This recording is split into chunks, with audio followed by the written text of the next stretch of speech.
రోజు మమ్మల్ని ముఖ్యమంత్రి గారు మమ్మల్ని రెగ్యులర్ చేస్తానని చెప్పేసి ఆయన ఎన్నికల ముందు పాదయాత్రలోనే ఆయన వాగ్దానం చెప్పినాడు.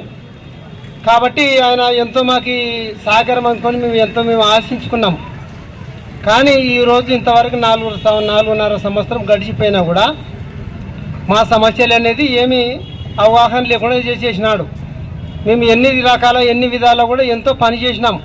కరోనా విషయంలో కూడా తల్లి పిల్ల కూడా వాళ్ళు దూరం అయిపోయినా మేము ఇంట్లోకి పోయి వాళ్ళ సమస్యలు వాళ్ళకి బ్లీచింగ్ పౌడర్ చల్లడం కానీ స్వేర్లు చేయడం కానీ ఎన్ని రకాల మేము వాళ్ళని ఆదరించినాం.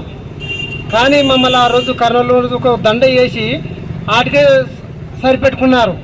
కానీ మమ్మల్ని గుర్తింపుగా ఏ రకం కూడా చేయలేదు.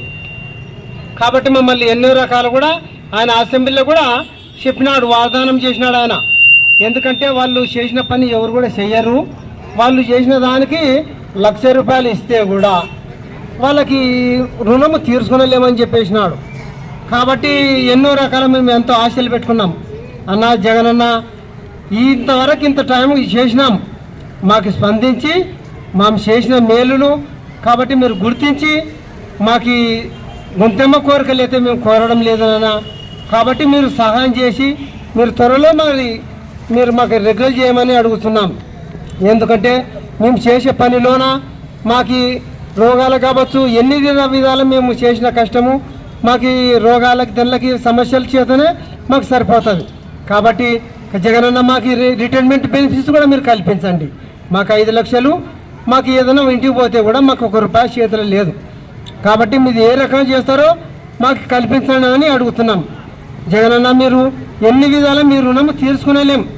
కాబట్టి మీరు వెంటనే మాకు బంధించి మాకు ఈ ఊరు ఎన్ని విధాలా, ఎందుకంటే సహకారం చేసేవాళ్ళం. 1 రోజు 2 రోజులు చేయకపోతే ఎన్ని విధాలా ఎంత చండాలం ఉంటుందో, ఎన్ని రోగాలకు బానిస అవుతుందో, ఎంత ఆసుపత్రులకు బానిస అయిపోతారో. కాబట్టి అది గుర్తించాలి. ఇది గుర్తించి మా సమస్యలు మీరు ఎక్కడెక్కడుందో ఏ సమస్యలు ఉందో మీరే తీర్చి ఈ త్వరలో మీరు సాయం చేస్తారని మేము ఆశించుకొని ఉన్నాం.